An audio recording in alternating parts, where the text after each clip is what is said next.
Assalamualaikum warahmatullahi wabarakatuh. Perkenalkan, saya Laili Cahyani.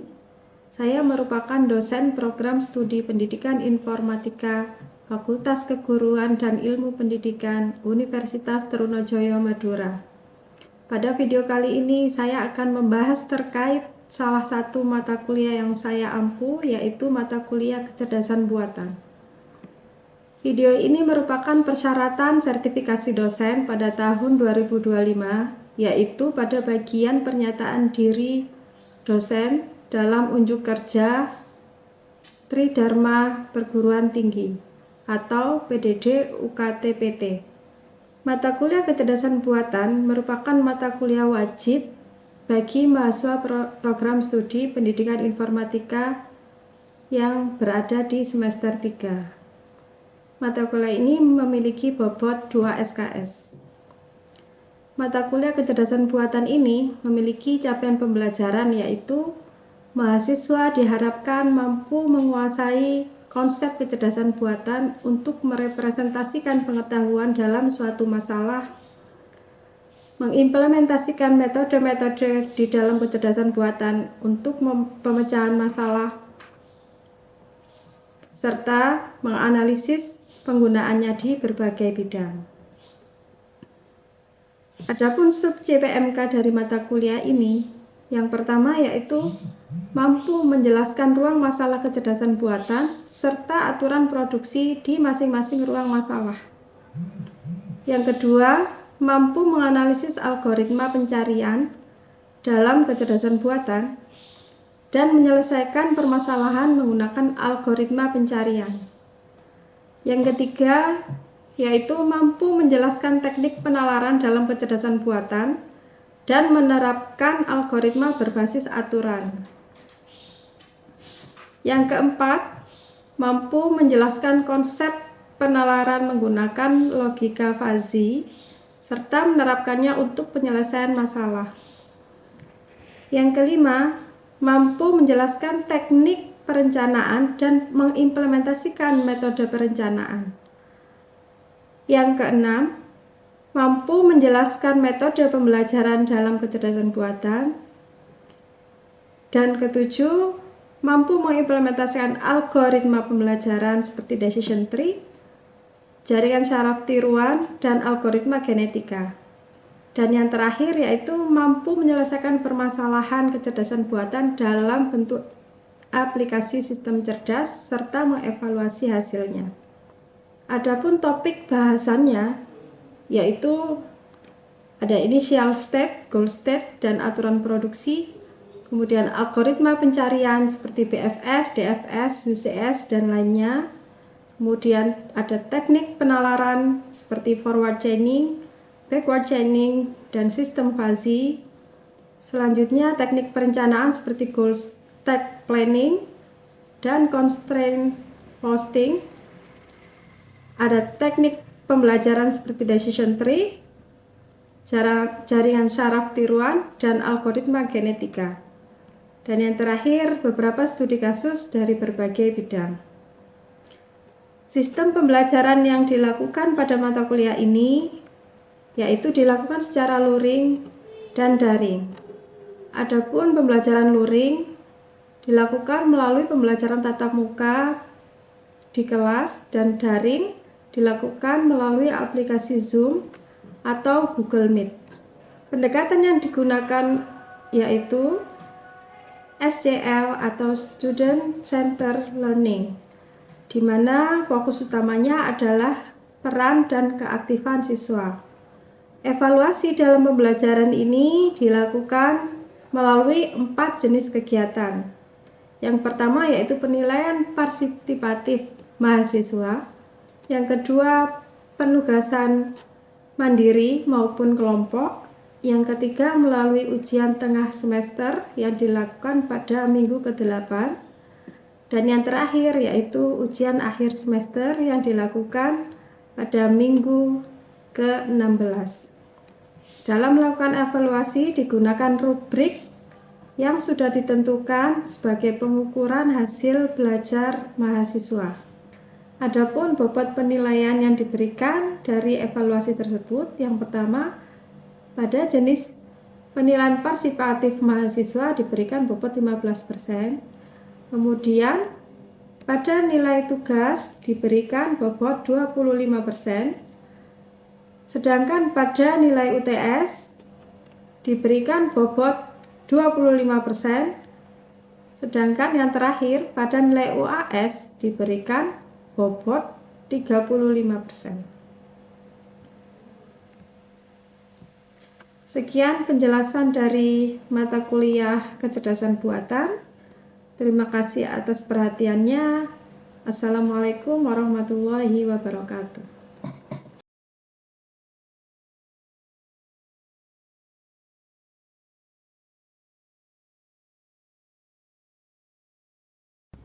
Assalamualaikum warahmatullahi wabarakatuh. Waalaikumsalam warahmatullahi wabarakatuh. Selamat siang. Siang. Bagaimana kabar hari ini? Oke. Pada siang hari ini kita akan kuliah kecerdasan buatan dan kita akan memasuki materi sistem fuzzy. Sebelum itu, mari kita mulai dengan berdoa terlebih dahulu. Berdoa, silakan.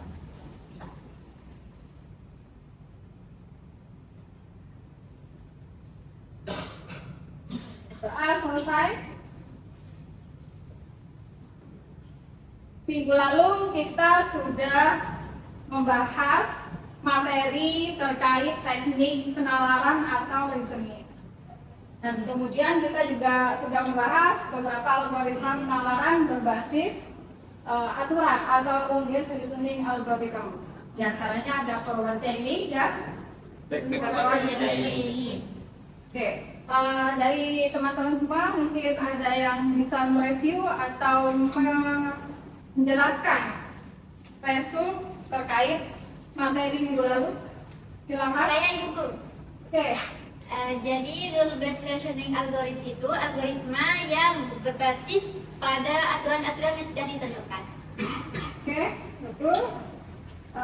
Seperti yang dijelaskan temannya ya tentang algoritma penalaran, yaitu forward chaining dan backward chaining. Nah, selanjutnya kita memasuki sistem fuzzy. Jadi sistem fuzzy ini juga termasuk dari algoritma penalaran, ya. Nah, tujuan pembelajaran hari ini atau sub-CPNK hari ini adalah langsung mampu menjelaskan konsep penalaran menggunakan logika fuzzy yang terdiri dari beberapa pokok bahasa. Yang pertama adalah logika fuzzy dan yang kedua adalah nilai dan fungsi keanggotaan fuzzy.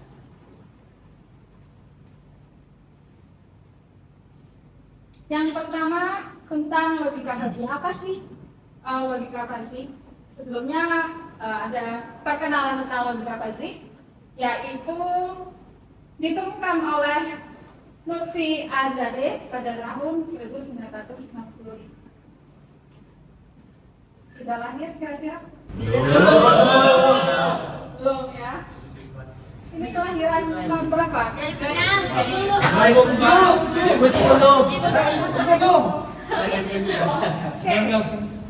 Nah, apa sih logika fuzzy itu? Logika fuzzy merupakan logika yang memiliki nilai kebenaran samar. Ya, apa yang dimaksud samar? Jadi tidak seperti logika pada umumnya atau logika boolean yang kalian pernah pelajari.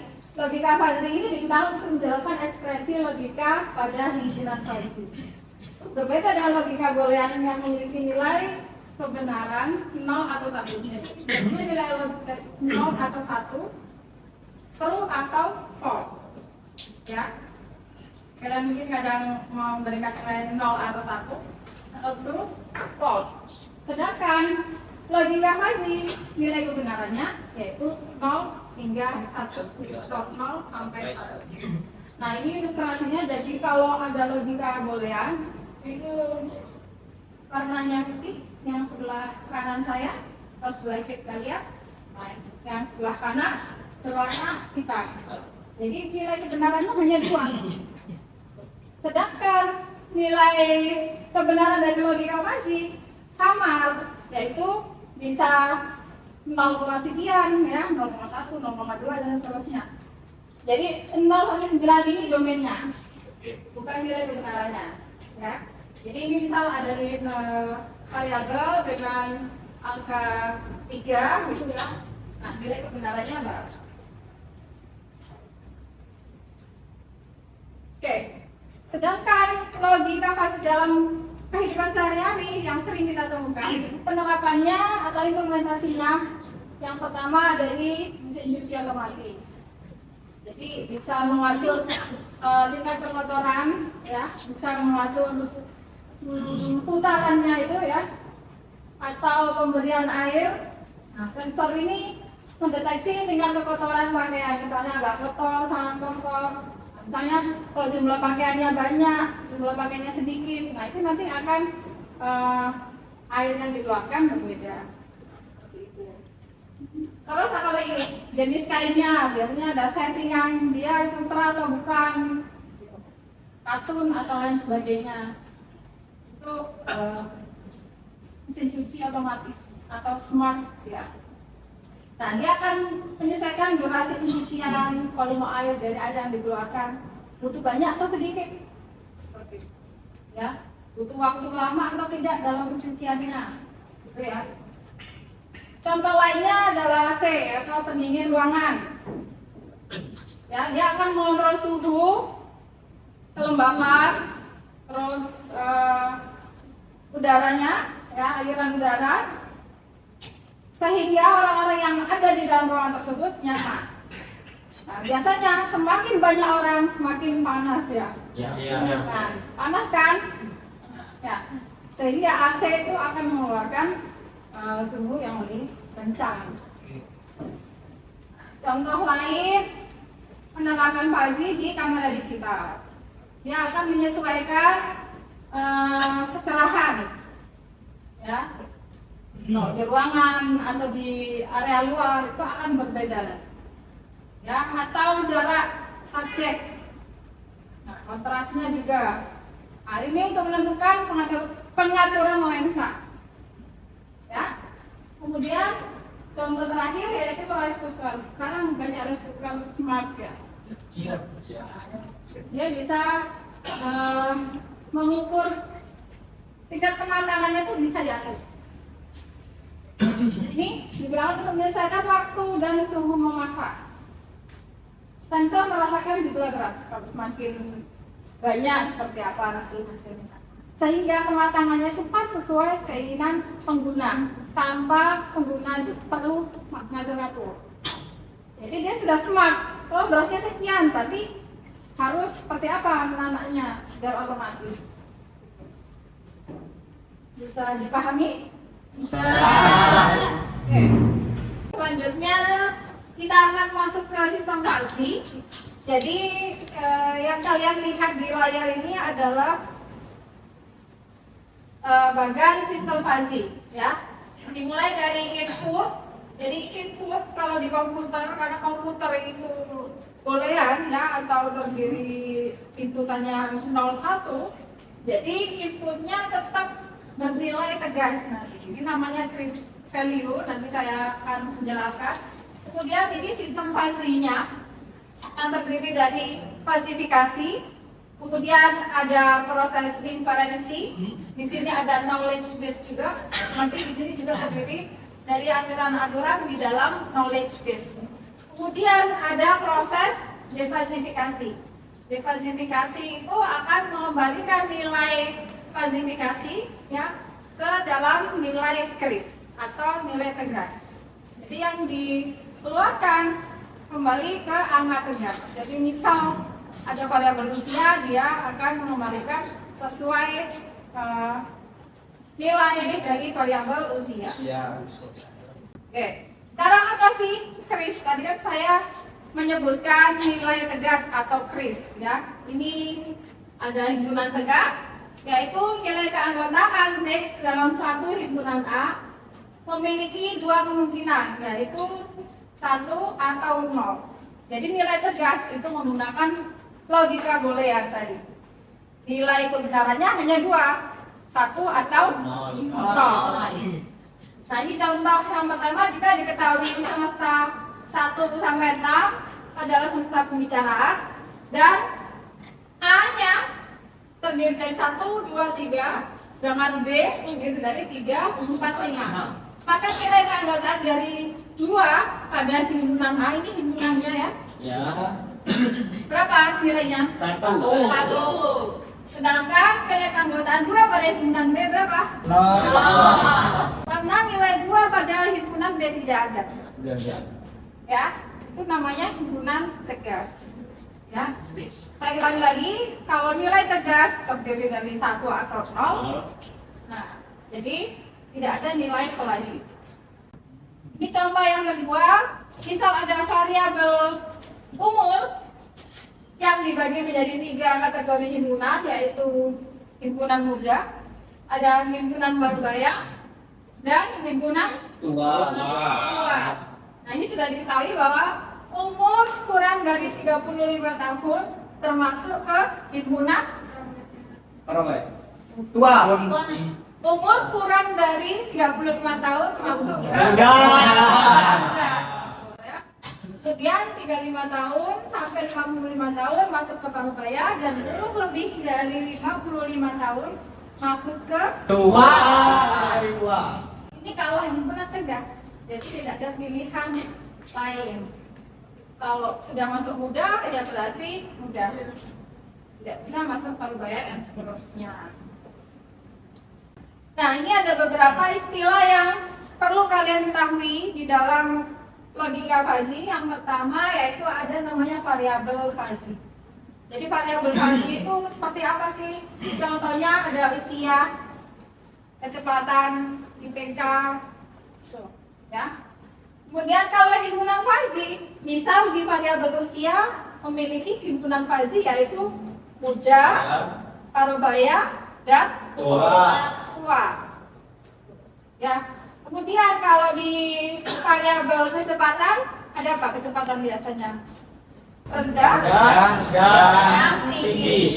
Sedangkan pada variabel IPK memiliki himpunan rendah dan tinggi. Ini contoh himpunan fuzzy yang bisa dibentuk. Kemudian semesta pembicaraan.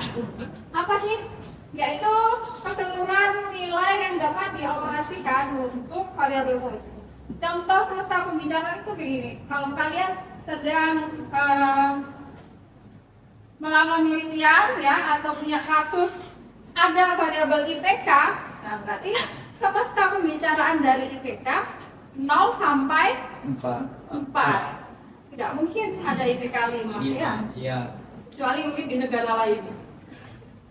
Ya, kalau di Indonesia 0 sampai 4. Itu semesta pembicaraannya. Sedangkan domain itu apa? Seluruh nilai yang dapat dioperasikan dalam himpunan fuzzy. Contohnya pada variabel IPK terdapat himpunan rendah. Tadi kan di IPK ada rendah, sedang, dan tinggi. Nah, kalau domain berarti kalau domainnya rendah untuk IPK 0 sampai 2. Jadi IPK 0 sampai 2 itu masuk himpunan rendah. Itu namanya domainnya muda, domainnya rendah. Kalau tinggi 3 sampai 4. Itu contohnya domain. Nah, selanjutnya kita masuk ke himpunan fuzzy. Jadi ada istilah lain juga. Kalau kalian lihat grafik ini, ya. Jadi di sini ada grafik himpunan fuzzy yang sudah kalian ketahui. Di sini ada variabel apa? Umur. Variabel umur. Kemudian himpunan fuzzy-nya ada muda, parubaya, dan Tua. Nah di sini indeks ini namanya nilai keanggotaan atau membership value. Ya. Misal seperti ini, seseorang yang berumur 40 tahun termasuk ke dalam himpunan muda. Berapa nilai keanggotaannya? Ya, kita lihat muda, usianya berapa? 40. Nah, ini. Kita lihat nilai 40. Ternyata nilai anggotanya berapa? 0,5 atau 0,25? 0,5. Nah, ada dua. Dia masuk mana? Kalau masuk Parubaya, dia masuk himpunan Parubaya, jadi nilainya 0,25. Kalau masuk kalau masuk Parubaya berapa? 0,5. Betul ya. Kalau berapa kalau muda? 0,5. Kok bisa? Iya, karena ini loh, lihat ya yang berpotongan. Ya. Jadi 40 ini kalau ditarik ke atas, dia akan berpotongan dengan grafik muda atau kurva muda. Kalau ditarik lagi ke atas, dia akan berpotongan dengan nilainya 0,5. Paham ya? Oke, lanjutkan. Nah, untuk membentuk fungsi keanggotaan grafik tadi, nah yang segitiga ini tadi. Nah, itu ada berbagai jenis fungsi keanggotaan. Yang pertama ada linear, ada segitiga, ada trapesium, sigmoid dan lain-lain. Ya.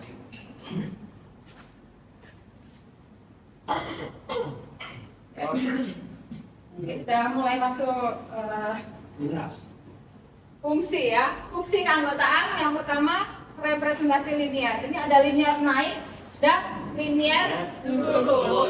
Kalau linear naik, yang diperhatikan adalah grafiknya, dia akan naik. Kalau linear turun, grafiknya akan turun.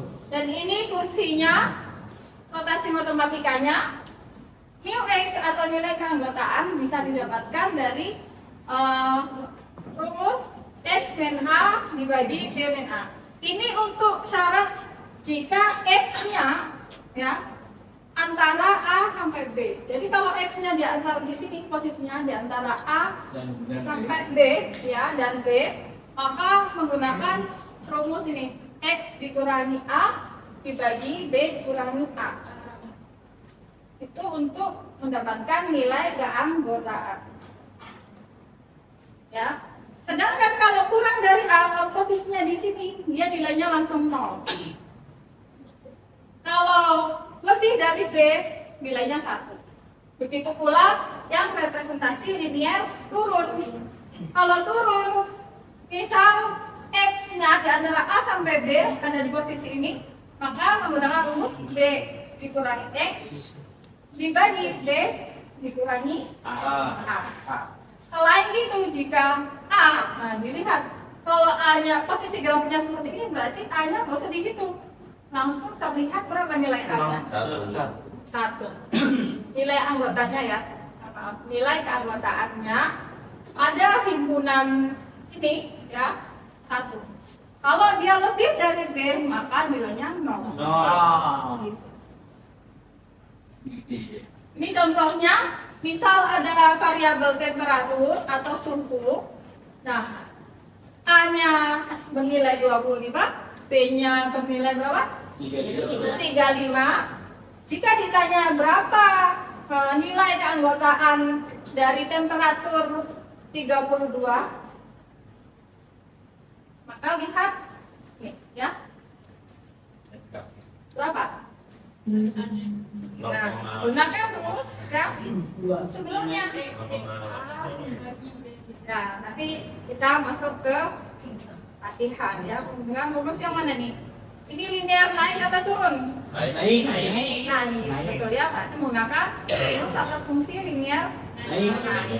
Oke, kita lanjutkan ke kurva segitiga. Kalau kurva segitiga itu sebenarnya terdiri dari fungsi linear naik dan turun.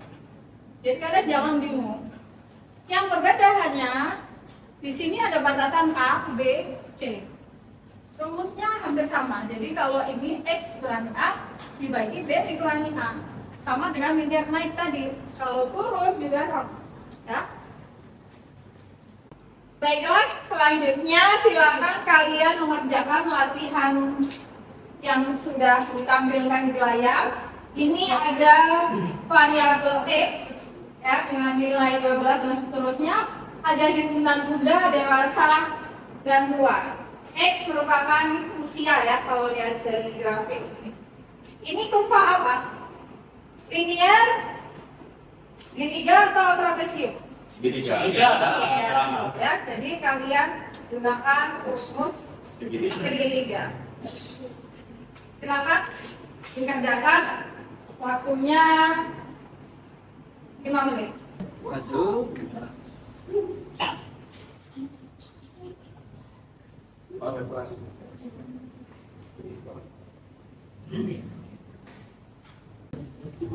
Baik, sudah selesai? Sebentar. Oke, itu ada Musnel. Sudah selesai. Saya itu sudah selesai. Oke, Mas Adit, silakan bisa maju.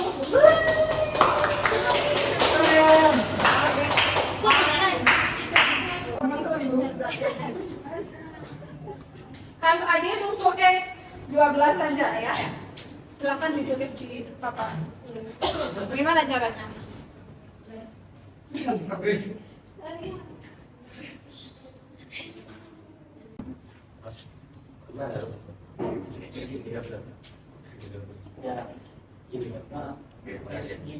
Oke, jawabannya bagus. Benar ya jawabannya. Kenapa ini nilainya 0, Mas Adit? Nah, untuk yang dewasa ini kenapa 0? Karena untuk batas paling bawahnya itu tadi 20. Sedangkan yang tua itu 0 juga. Karena batas paling bawah untuk yang tua itu 40. Oke, betul. Silakan duduk. Setelah saya melihat hasil pekerjaan kalian, saya menilai kalian sudah memahami apa yang dijelaskan karena kalian sudah bisa mengerjakan dan mendapatkan nilai keanggotaan. Oke, sebelum saya tutup mungkin ada yang ingin menyimpulkan materi hari ini. Silakan. Baik, yang saya yang bisa saya simpulkan pada materi sekarang yaitu sistem fuzzy. Yang pertama, logika fuzzy memiliki nilai kebenaran dari 0 sampai 1, sedangkan logika boolean memiliki nilai kebenaran dari 0 atau 1. Sedangkan falsifikasi ini dilakukan untuk memperoleh nilai kebenaran dari variabel fuzzy itu sendiri. Terima kasih atas kesimpulannya Mas Dimas. Oke, sudah betul ya. Jadi sekian materi hari ini. Minggu depan saya akan melanjutkan terkait inferensi dan diversifikasi yang termasuk ke dalam sistem fuzzy. Semua materi akan saya upload ke LMS yaitu Google Classroom. Kalian bisa mempelajari mengulang materi hari ini dan mempelajari materi yang akan saya sampaikan. Baik, Ibu. Nah, sebelum kita akhiri perkuliahan hari ini, mari kita berdoa terlebih dahulu. Berdoa, dipersilakan.